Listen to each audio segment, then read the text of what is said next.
Ici, je vais voir un tout petit peu ce que c'est que le PEMDAS, qui sont des règles, c'est juste des règles mathématiques pour pouvoir calculer. Alors ces règles, bon, si parfois il y a des calculs, on ne les respecte pas, mais ça marche, ça peut marcher.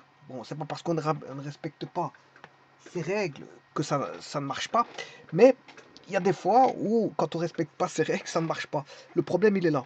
Euh, donc en fait, c'est pour ça qu'on dit que s'il y a un chemin à suivre, c'est ce chemin à suivre, c'est cette règle du PEMDAS, qui sont les règles de euh, parenthèse, exposant, multiplication, division, addition, soustraction. Bon, ces règles ne sont pas, je veux dire, uniques en algèbre, hein, puisqu'en fait, vous aurez compris qu'il y a d'autres règles qui viennent s'incorporer pour à l'aide, qui sont les outils mathématiques tels que l'associativité, la commutativité, etc. Donc il n'y a pas que parenthèses, etc., etc. Donc euh, on sait toujours trouver une réponse par, bien sûr, comment on trouve une réponse? Ben, on entrevoit la voie la plus facile sans se tromper. C'est surtout ça. Quand on fait du calcul, c'est surtout ne pas se tromper. Alors, comment va-t-on faire? Ben, ça dépend des opérations qu'on va avoir. Et si on sait arriver à un résultat beaucoup plus rapidement en prenant une certaine voie par la commutativité, voire l'associativité, ben on va suivre ces voies-là pour pouvoir extraire des résultats plus rapidement possible. Parce que calculer, c'est quoi? Calculer, c'est pas faire un calcul qui va durer 4 heures. Bon, parce que ça, le problème, c'est un gros problème. C'est que bon, quelqu'un qui a le temps avec un café, il peut prendre son temps pour calculer même 5 heures ou 10 heures et revenir le lendemain calculer. Ça, c'est le problème de personne. Mais dans une école, quand il y a une interrogation, quand on est censé répondre rapidement aux questions, ben, le temps sont comptés. Là-bas, les temps sont comptés. Les interrogations, les examens, les temps sont comptés. Donc, pouvoir calculer, on va dire vite, mais vite ne suffit pas. Parce que euh, calculer vite, il faut calculer vite et bien. Vite et bien. Bon, là. Donc, il faut une certaine forme de qualité de la réponse, c'est-à-dire vite et bien. Parce que si on ne répond pas vite, mais l'interro, on passe du temps sur ces calculs et donc on ne répond pas à d'autres questions et ça peut voilà, avoir des conséquences. Le fait de ne pas répondre à toutes les questions, ne pas arriver à certains buts, ben, ça peut en- voilà, avoir un certain dommage sur l'examen ou l'interro. Donc la vitesse dans un interro ou un examen, c'est fondamental. Répondre par une certaine forme de vitesse, mais la vitesse ne suffit pas parce que, comme je viens de vous dire, il faut de la qualité, c'est-à-dire il faut calculer vite, répondre vite, euh, mais bien, ce qui n'est pas évident pour tout le monde. On peut répondre vite, mais pas forcément bien, mais on peut répondre pas trop vite, mais bien. Bon, le problème, il faut une adéquation, voilà, un équilibre entre la vitesse et voilà la réponse correcte. Voilà, ça c'est fondamental. Donc, les règles sont le PEMDAS, oui, mais en collaboration avec d'autres règles qui régissent l'algèbre, c'est-à-dire la commutativité, l'associativité, voir s'il n'y a pas un zéro dans les parages qui va venir jouer le rôle d'absorbant, ou un 1 qui va jouer le rôle de neutre, etc. etc. Bon, il y a beaucoup de choses qui font en sorte qu'on peut calculer vite en observant. Le tout, c'est de l'observation. Et bien sûr, en connaissant ces règles. Donc, on a de respecter ces règles, même si parfois ces règles, si on ne les respecte pas, ça marche. Alors, par exemple, je prends un calcul ici. Si je calcule de la droite vers la gauche ou de la gauche vers la droite, donc, comme ça vient, comme ça vient, ben, si je lis de la gauche vers la droite, ben, j'ai 2. 2 moins 3, ça fait moins 1. Ensuite, je traite le plus 4. Donc, vous voyez que je traite partie par partie. Hein. Le cerveau, il traite 2 moins 3, je trouve une réponse, puis j'ajoute 4. Donc, c'est la règle du PEMDAS, ben, gérée par le cerveau. C'est le cerveau qui gère voilà, l'orientation des calculs. Donc, il le fait 2 par 2. 2 moins 3, ça fait moins 1. Moins 1 plus 4, ben, ça fait 3. Voilà. Maintenant, si on devait calculer à l'envers, ben, ça marcherait aussi. Alors, si je fais 4 moins 3, ça fait 1. Et 1 plus 2, ça fait 3. Donc, au bout du compte, j'ai toujours 3. Alors, ici, si je calcule par le milieu, ah ouais, je vais partir du milieu. Soit je vais partir par là, soit par là, j'ai deux voies à suivre. Donc, moins 3 plus 4, ça fait euh, 1, mais j'ai pas pris de soit de gauche, donc 1 plus 2, ça fait 3. Maintenant, autre chose, je vais aller par la gauche, je prends celui du milieu, je vais par la gauche. Là, je prends moins 3 plus 2, ça fait moins 1 plus 4, puisque j'ai pas pris celui-là, moins 1 plus 4, ça fait 3. Donc, dans tous les cas de figure, que j'aille à gauche, droite, ou droite, gauche, vous voyez, pour ce calcul-là, il n'y a pas de problème. PEMDAS le problème ne se pose pas en termes de PEMDAS, qu'on ait des additions, des soustractions, voilà. Mais le problème, c'est que l'idéal, c'est de suivre. L'idéal, c'est de suivre les règles du PEMDAS. Dans ce cas-ci, bon, ça ne change pas que j'aille vers la droite ou vers la gauche. Mais le PEMDAS, c'est d'abord les parenthèses, il n'y en a pas ici, des additions, enfin des exposants, il n'y en a pas, multiplication, il n'y en a pas, multiplication, division, il n'y en a pas. Par contre, il y a une addition, donc vous faites l'addition d'abord, l'addition, vous faites, voilà, moins 3 plus 4, ça fait moins 1. Puis vous faites l'autre addition, 2 moins 1, ça fait 1. Donc vous faites les additions d'abord, parce qu'on voit une addition ici. Bon, mais vous voyez qu'ici, quand il y a des additions soustractions ici, ça change rien. Ça change rien, mais il faut respecter le PEMDAS, toujours. Il faut essayer de tenter de respecter le PEMDAS dans les mesures du possible. Parce que c'est ça qui vous garantira une réponse correcte. Même si la vitesse n'y est pas, le PEMDAS, vous voyez que si je respecte le PEMDAS, bon, même si la vitesse n'y sera pas, mais en tout cas, on aura la bonne réponse. Alors, maintenant, il y a un cas critique ici, que beaucoup de gens se trompent, c'est ceci, c'est moins 5 au carré. N'allez pas croire que c'est moins 5 qu'on en met au carré, non, c'est pas le tout, c'est d'abord l'exposant. C'est d'abord l'exposant, donc c'est-à-dire qu'on fait d'abord le 5 au carré, et puis on met le moins. Donc ce qui veut dire qu'un carré n'est jamais négatif. Hein. Mais ici, pourquoi il est négatif? Parce que le moins, il est en dehors du nombre 5 au carré. C'est 5 au carré d'abord, et puis voilà, on met le moins. Par contre ici, là, le nombre il sera positif. Pourquoi? Parce que ben, moins 5, il est entre parenthèses, c'est d'abord la parenthèse. Moins 5 au carré, ça fait 25. Donc là, il y en a un qui est positif, l'un est négatif. Et ça, il faut le savoir. C'est une règle fondamentale du PEMDAS. Et beaucoup de personnes se trompent là-dessus. Et ça, bien sûr, ça fait en sorte de perdre d'innombrables points.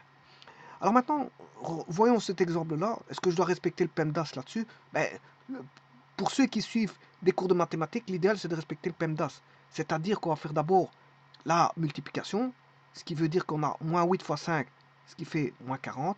Et puis, je fais la division, c'est d'abord multiplication-division, moins 40 divisé par 2, ça fait moins 20. Bon, maintenant, pour celui qui ne devait pas respecter ce PEMDAS, mais ça marche quand même. Parce que si vous faites 8 divisé par 2, ça fait 4. 4 fois moins 5, ça fait moins 20. Donc vous voyez qu'ici, le PEMDAS, même s'il n'est pas respecté, ça marche aussi. Mais malgré tout, ce qu'on demande, c'est de respecter le PEMDAS. Parce qu'il y a des cas de figure étranges qui viennent, je veux dire, faire en sorte que vous allez vous tromper à coup sûr. Enfin, non, vous avez une chance sur deux de vous tromper. Une chance sur deux de vous tromper. Alors, maintenant, autre chose, ici, 3 au carré divisé par 3, ben, c'est d'abord l'exposant. Voilà, 9 divisé par 3. Et on fait pas, voilà, c'est d'abord... Là, on sait bien que tout le monde va faire l'exposant. Ils vont voir un exposant, ils vont dire on va éliminer l'exposant, ça fait 3 au carré, ça fait 9 divisé par 3. Donc, ça, les gens n'y pensent même pas à ça.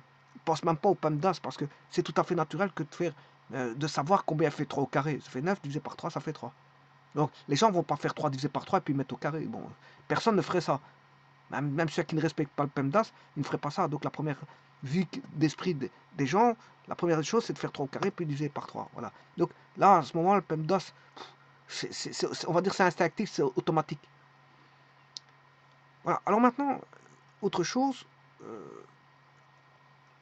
si je prends celui-ci, bon, là, c'est déjà un calcul un peu plus... Voilà. Alors, qu'est-ce qui peut vous permettre de trouver ça? Bon, un ordinateur ou une calculatrice. Voilà, il vous donnera la réponse juste, pour autant que vous écrivez justement. Alors, une calculatrice, si on prend une calculatrice, elle possède des parenthèses. Ben oui, elle possède des parenthèses. Donc, elle ne va traiter que l'algorithme de traitement de ce calcul-là par voie de parenthèse. S'il y a 10 parenthèses, ben elle mettra toutes 10 parenthèses. Alors, ce qui importe pour une calculatrice, c'est pour ne pas s'y perdre, quand il y a une parenthèse ouvrante, il y a toujours une fermante. Alors, maintenant, si je fais x3, il y a une ouvrante, il faut absolument une fermante. Si maintenant je fais 4 divisé par ceci, si j'ai une non ouvrante, il faut toujours que la calculatrice s'y retrouve par rapport à une parenthèse ouvrante, une parenthèse fermante. Alors, pourquoi je parle de ça? Parce que dans les calculs, en général, on n'a pas forcément toutes des parenthèses. Si vous écrivez des équations, enfin vous résolvez des équations, on peut avoir des parenthèses, on peut avoir des crochets, et les parenthèses, c'est dans les crochets, et on peut avoir des accolades. Donc, vous voyez que ça, on retrouve ça en français, les parenthèses, c'est en français, les crochets, c'est aussi en français, et les accolades, c'est en français. Donc, ici, il y a un point commun avec voilà, euh, enfin, voilà, des écritures de français, ce sont les accolades, les parenthèses et les crochets. Voilà, on peut calculer par terme de crochet quand ça englobe des grands calculs à l'intérieur qui contiennent eux-mêmes des crochets, qui eux-mêmes contiennent des parenthèses. Alors, mais la machine à calcul ne connaît que les parenthèses. Voilà. Et donc, si on devait faire ceci, ben, vous aurez compris que il faut tenter d'abord la parenthèse ici.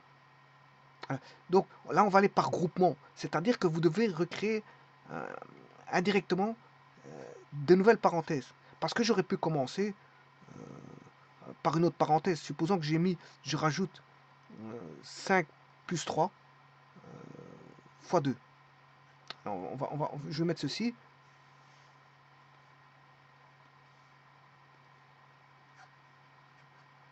Alors, les parenthèses, laquelle? Celle-ci ou celle-là? Ah, ici, vous choisissez votre voie. Hein. Soit je calcule celle-là, là où je calcule celle-là. Bon, de toute façon, on a tous les deux des parenthèses. Alors ici, on a 2 plus 5, ça fait 8, fois 2, ça fait 16. Donc, ce nombre-là, quand il est calculé, c'est comme si on avait un résultat intermédiaire. Ça représente le nombre 16. Voilà. Alors, je peux faire cette parenthèse-là. 3 fois 6, ça fait 18. 18, et puis 18 divisé par 2, il faut compléter le calcul de cette parenthèse. 18 divisé par 2, ça fait 9. Donc, vous voyez qu'ici, on a déjà éliminé voilà, des termes de l'expression. Le tout, c'est réduire. Le PEMDAS, ça se résume à quoi? Ben, le PEMDAS, c'est une réduction. C'est simplement réduire les calculs pour qu'ils deviennent de plus en plus petits. Comment? Ben, par un traitement algorithmique. C'est un traitement algorithmique. Ce que vous faites là comme calcul, c'est vous procédez à une procédure algorithmique que votre cerveau choisit la voie. Il choisit sa propre voie. Alors je vous rappelle que une procédure algorithmique, c'est une voie, on va dire, par arbre, par calcul d'arbre. Alors là, vous avez les opérations qui viennent en jeu, le fois, etc. Et donc, on fait un calcul comme ceci. Et la calculatrice fait une procédure algorithmique comme ceci. Alors les algorithmes, l'informatique connaît très bien ça. C'est pas une prouesse technique. Non, c'est connu depuis que l'informatique est informatique que les algorithmes. D'ailleurs, les algorithmes, je parle des algorithmes informatiques, hein, c'est-à-dire encodés au travers de voilà d'un ordinateur, parce que les algorithmes sont connus depuis très longtemps, mais au niveau les algorithmes appliqués au monde de l'informatique, ben, c'est quand il y a eu la naissance des ordinateurs, voilà, on a appliqué les premiers algorithmes, premiers algorithmes du style, voilà, arbre, euh, arbre, euh, comme ceci. Et là, on peut faire beaucoup de choses avec ça. Hein. C'est ce qu'on appelle des hiérarchies. Les hiérarchies peuvent être mises sous forme d'arbre. Voilà. Alors, la hiérarchie n'est pas forcément. On peut écrire une hiérarchie comme ceci.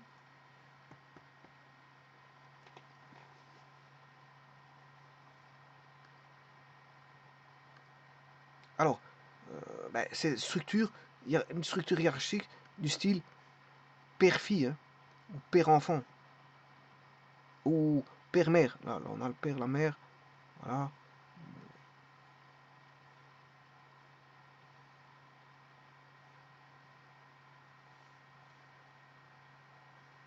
Voilà, c'est une hiérarchie, c'est-à-dire qu'il y a des liaisons.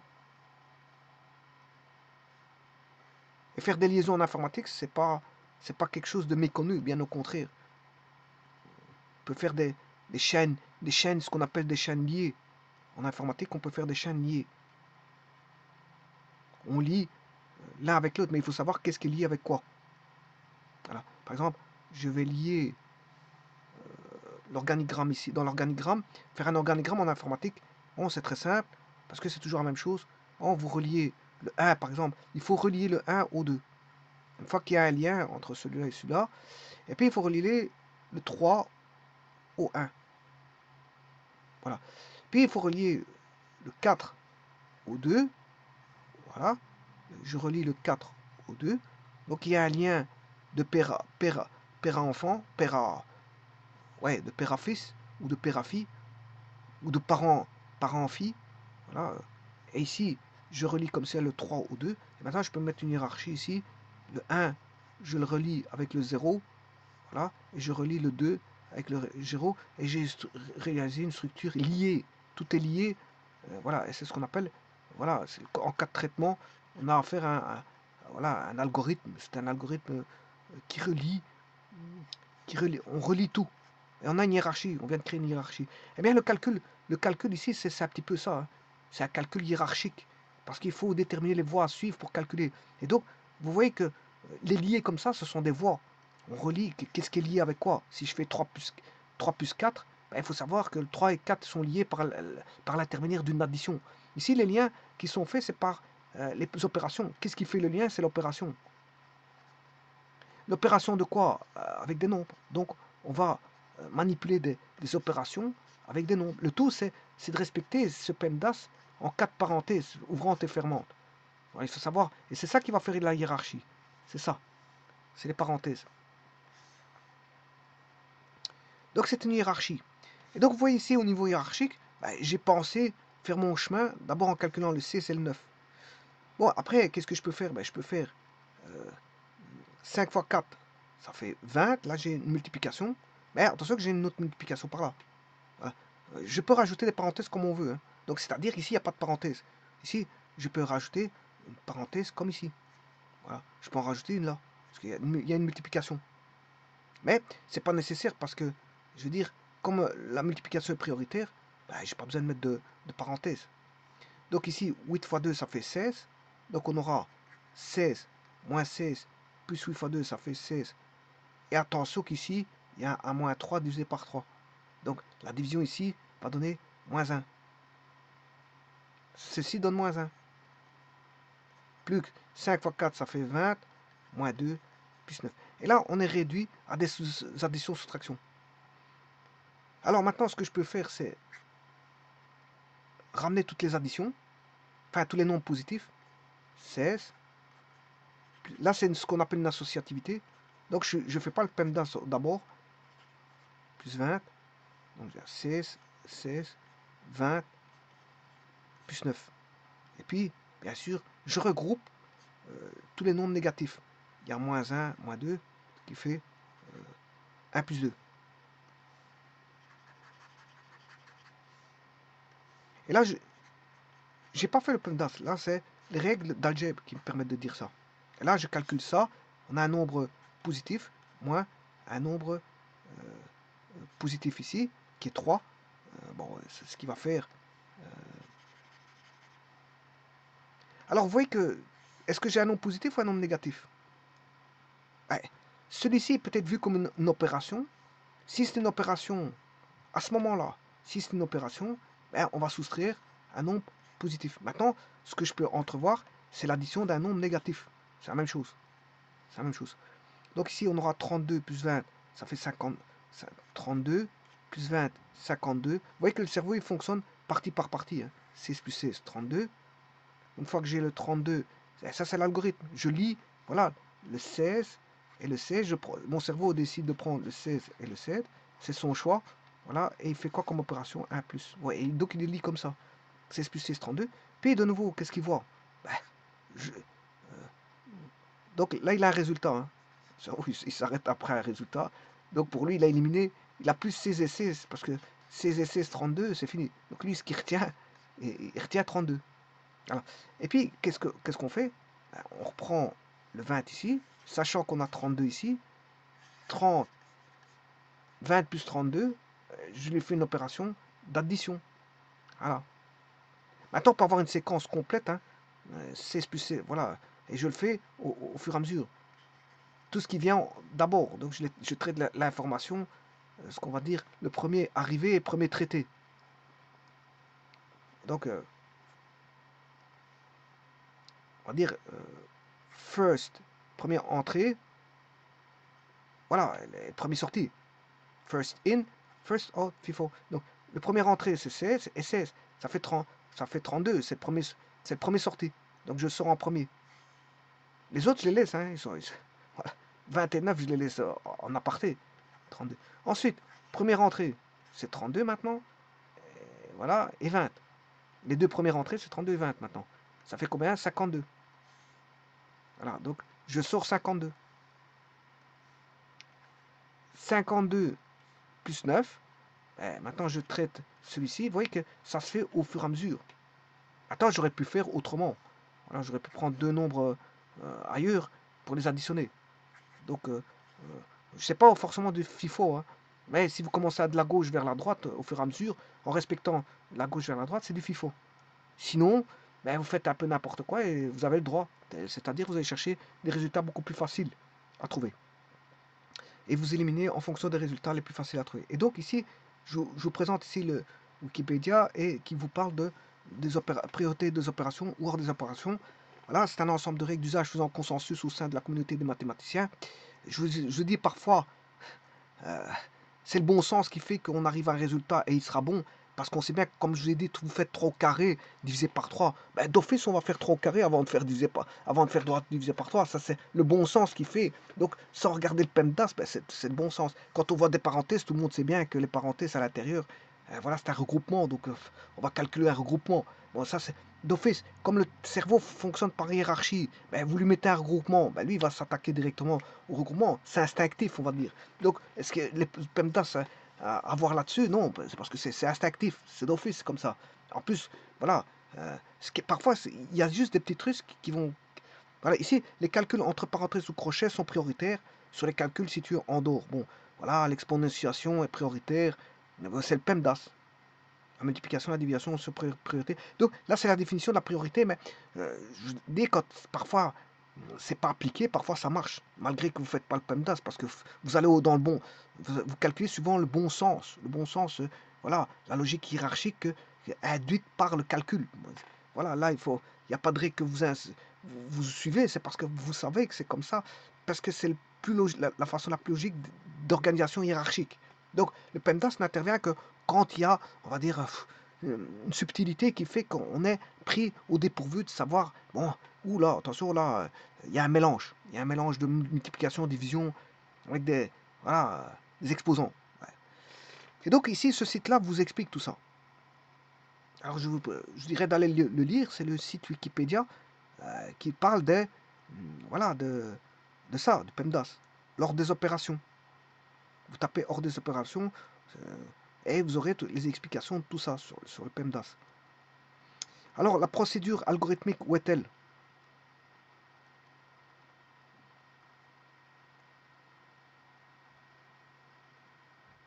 Ouais, je vais vous la montrer.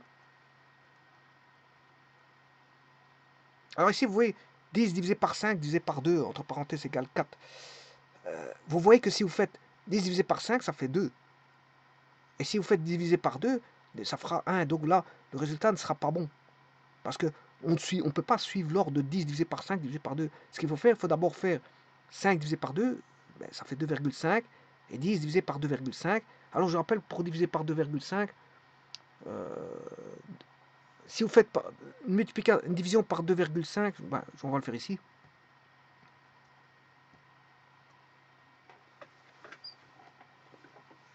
Bon. Je vais faire un calcul de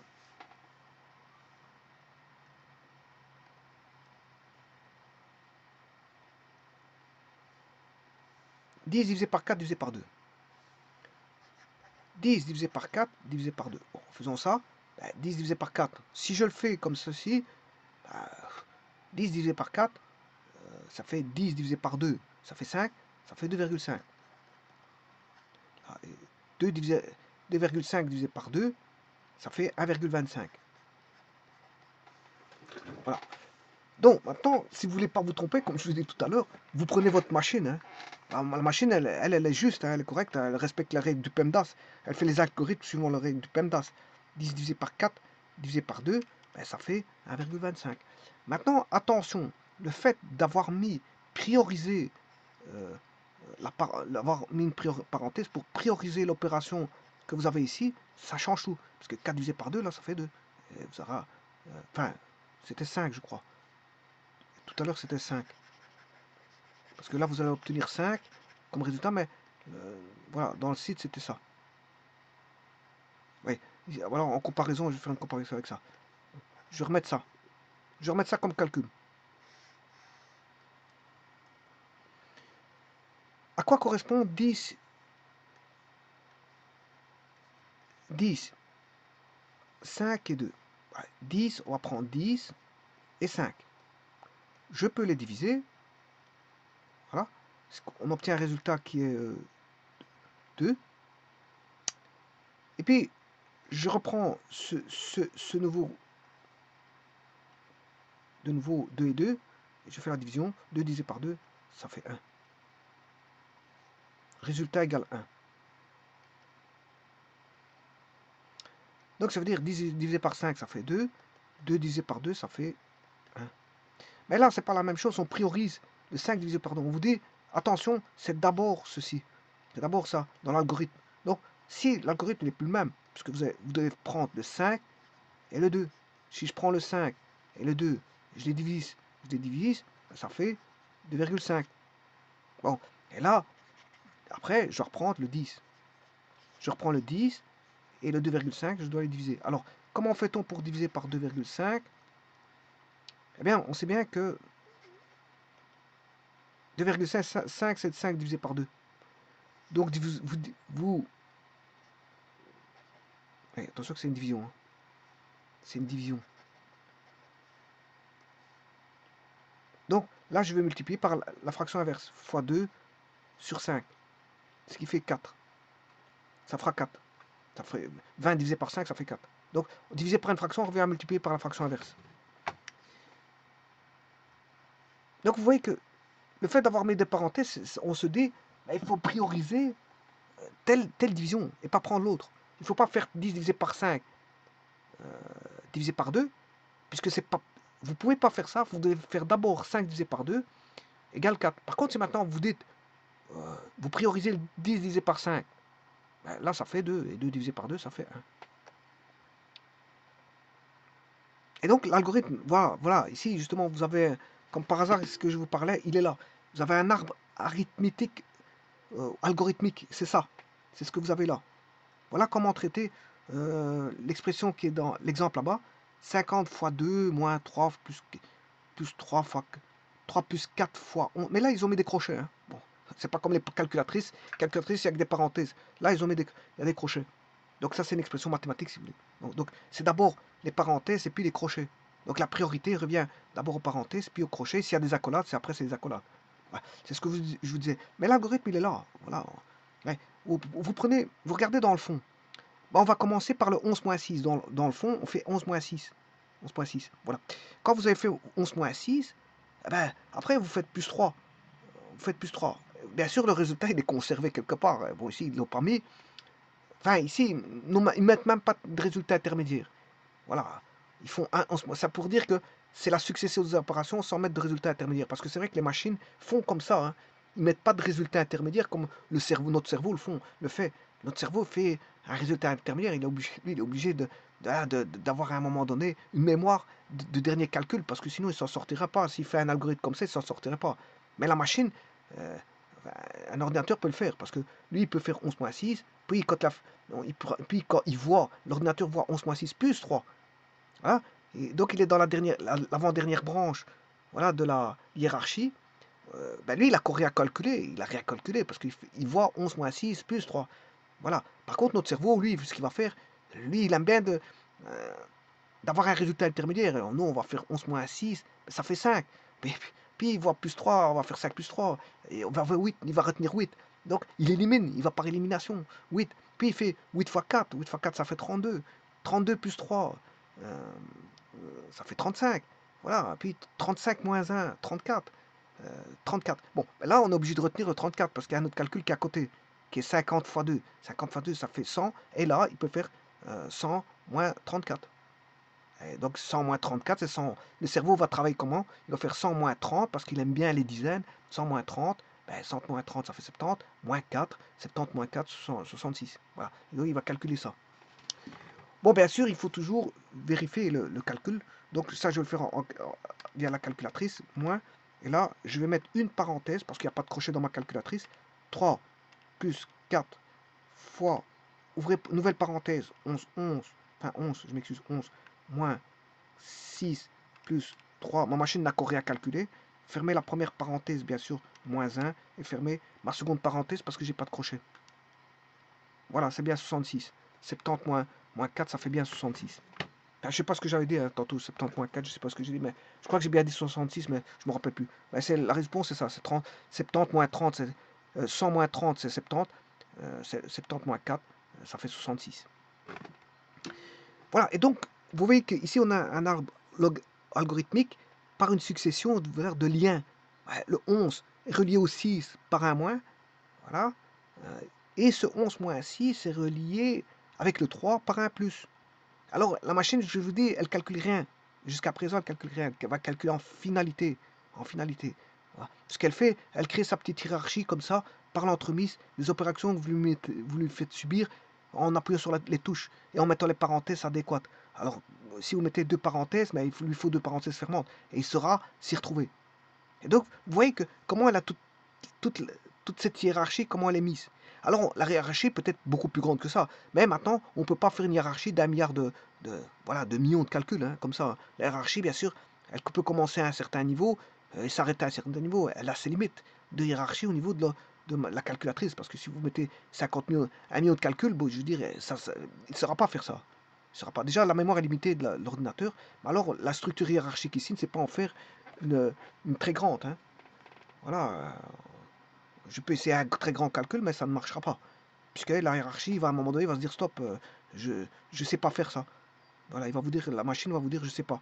Si vous voulez avoir plus, peut-être qu'il faut acheter une machine plus évoluée. Encore avec cette nouvelle machine évoluée, elle sera limitée. Il y a toujours une limitation. Hein. On n'est pas dans un monde voilà, d'infinitude. Hein. Une petite machine, ça reste une petite machine avec ses petits calculs. Voilà, une plus grosse machine scientifique, ça reste une plus grosse machine avec ses plus gros calculs, mais ça reste limité, ça reste toujours limité. Quel que soit l'outil que vous allez avoir, il est toujours limité. Voilà, et donc c'est normal parce que l'infinité, l'infinitude, ça n'existe pas. Et donc, tout est limité, les machines sont limitées, tout est limité. Et donc, mais en tout cas, les calculs se font par une hiérarchie comme ça. Donc, 11 moins 6, plus 3. Ensuite, là, il a découvert la parenthèse. Bien sûr, c'est par une analyse de parenthèse. Hein, il sait bien où est la parenthèse. C'est grâce aux analyses de parenthèse qui permettent de dire par où il faut commencer. Voilà.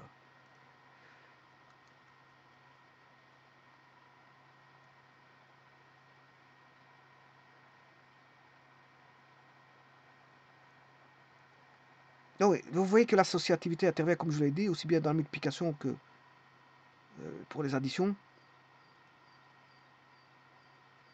Donc, il n'y a pas que le PEMDAS, hein, mais bien sûr, il y a l'associativité, la commutativité et autres. Hein. Il y a les règles, les règles sur les exposants à prendre en compte, tralali, tralala. Ça, c'est l'algèbre, vous étudiez ça en algèbre. Tout ne se résume pas qu'au PEMDAS, c'est ça que je veux dire. Le PEMDAS, c'est un outil, voilà, ça, on arrive à des équations. Mais, voilà, le tout, c'est de soulever toute ambiguïté dans les calculs. Il ne faut pas que dans, on va dire ce qu'ils appellent ici comme une phrase mathématique, correspondant avec des parenthèses, des accolades, etc., et des signes plus et des moins, avec bien sûr des noms, parce qu'on appelle une phrase là, ben, dans cette phrase, ben, vous n'aurez pas d'ambiguïté, parce qu'il peut se poser des ambiguïtés. Et dans l'histoire, on a eu des ambiguïtés, c'est pour ça qu'on a dû formuler une formulation de règles qui était le PEMDAS, pour soulever les ambiguïtés qui pourraient voilà, se présenter.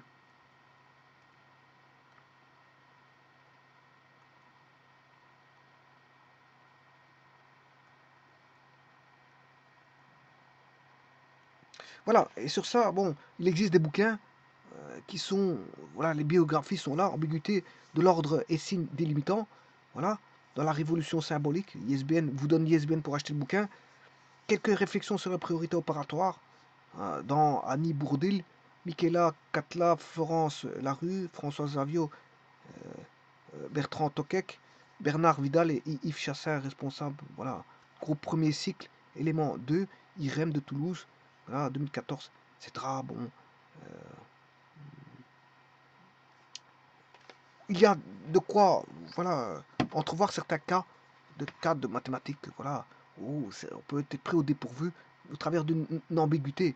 Et comment soulever ces ambiguïtés-là au travers de certaines règles forgées des mathématiques, voir, voilà, des algorithmes, comment faire le meilleur algorithme pour arriver à ne pas avoir d'ambiguïté dans la structuration, voilà, d'écriture d'une phrase de calcul mathématique.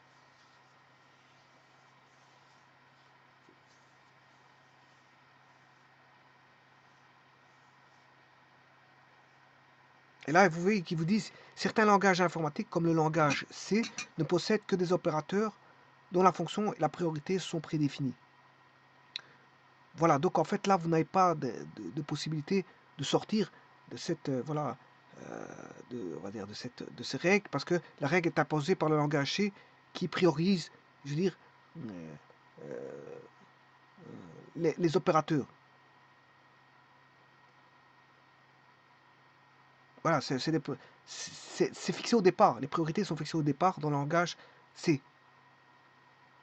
Par contre, d'autres langages comme Haskell et Raku, Perl 6, permettent aux programmeurs de définir de nouveaux opérateurs dont ils doivent aussi spécifier la priorité.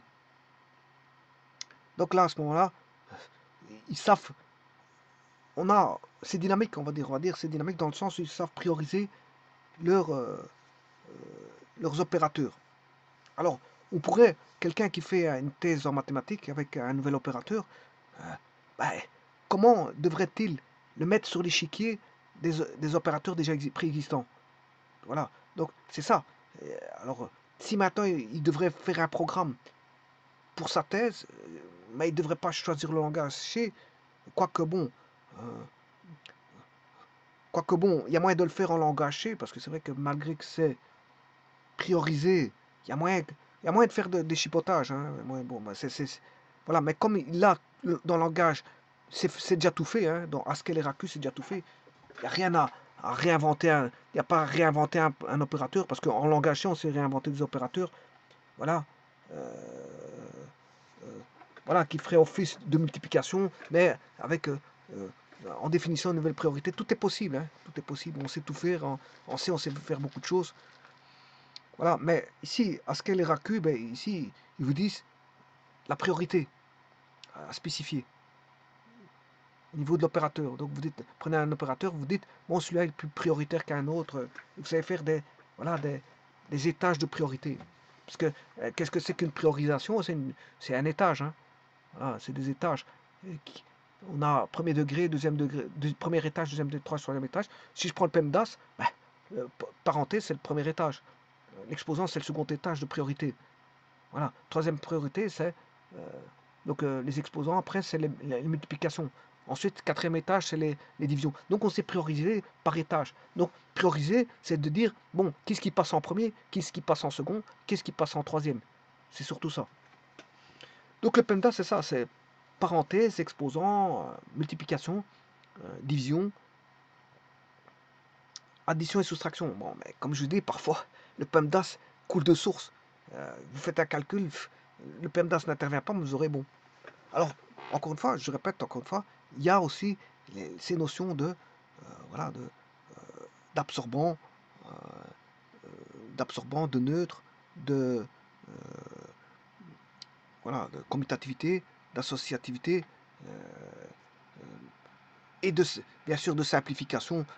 Le tout, c'est l'astuce numéro une, c'est de simplifier pour rendre plus simple. Voilà. Le cerveau, il n'aime pas de voir quelque chose de long.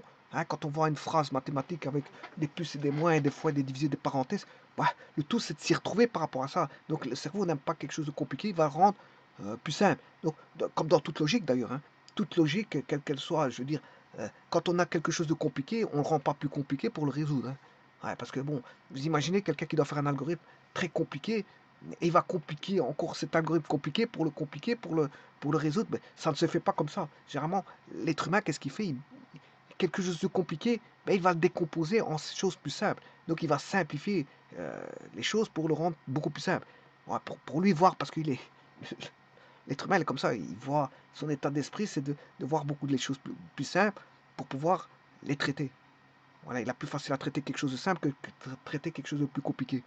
Voilà. Donc, quelque chose de compliqué, on va pas le rendre plus compliqué. Donc, quand il voit une grande phrase mathématique avec des opérations, qu'est-ce qu'il va faire? Ben, il va essayer de traduire en choses plus simples. Donc, lui, ce qu'il va faire au départ, c'est essayer d'extraire petit à petit des résultats à droite à gauche pour pouvoir, voilà, décanter cette expression qu'il voit en face qui est long. Voilà, donc ici, le site correspondant, vous pouvez lire complètement, c'est le site ordre des opérations sur Wikipédia. Je vous remercie.